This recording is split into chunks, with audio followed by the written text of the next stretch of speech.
Good evening. How are you? Very well. And I just want to tell you, I did some research for today, and I just thought you should know that the Washington Post is describing you today as saying he played it straight. I guess that can't get any better than that, can it?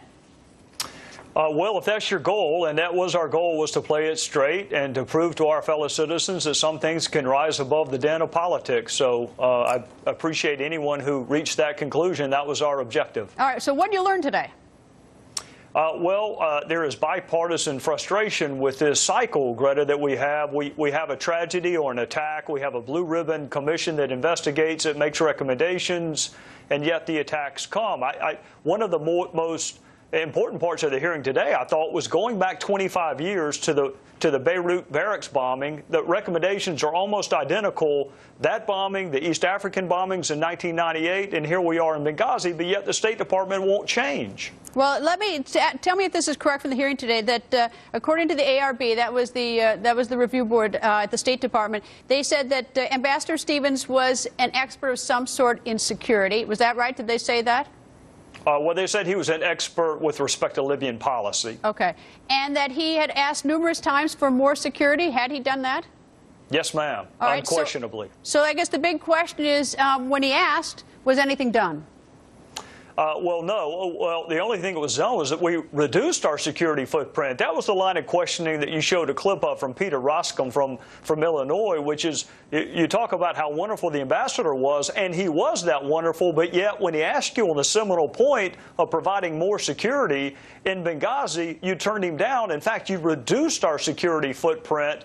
This should outrage all Americans, irrespective of your political ideation, which is why I think Mr. Cummings at the end said, you know what, we need another hearing on essentially this very same topic, and I was very heartened to hear him say that. Well, he also, I should say that you don't see this very often, so I'll point out Ranking Member Elijah Cummings had great praise for you for letting this be the first topic of the first hearing, because apparently this was proposed by a Democratic member of your committee? Yes, ma'am. Adam Schiff from California, former federal prosecutor. I don't mean to appear naive, Greta, but I really do think when you're talking about the murder of 4 of our fellow Americans that we sent into harm's way to represent us, surely to goodness we can turn down the politics for just a little while and find out what happened and why and make sure it never happens again. So sure, if a Democrat gives me a good idea, absolutely, we're going to have a hearing on it. All right, well, as noted, Data Milbank of the Washington Post said you played it straight. All right, so today was looking at a little bit backwards. Will there be hearings in the future that will look at exactly what happened that night, as well as how the Obama administration covered, how they handled sort of the dissemination of information or transparency or whatever you want to call the investigation post 9/11/12?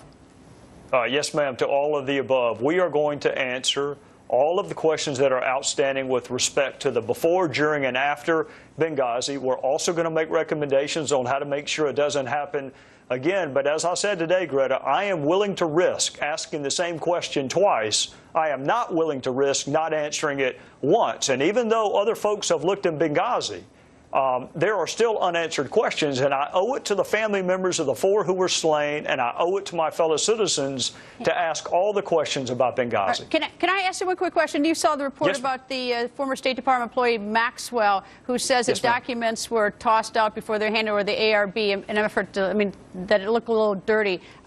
Do you believe Maxwell?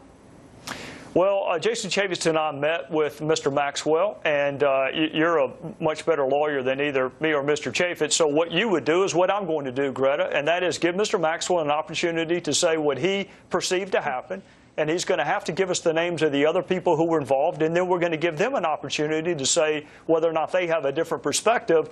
It's going to be an investigation, and if there is a dispute as to what happened, then we'll let your audience decide who has more credibility. But we're going to talk to everybody who has access to information.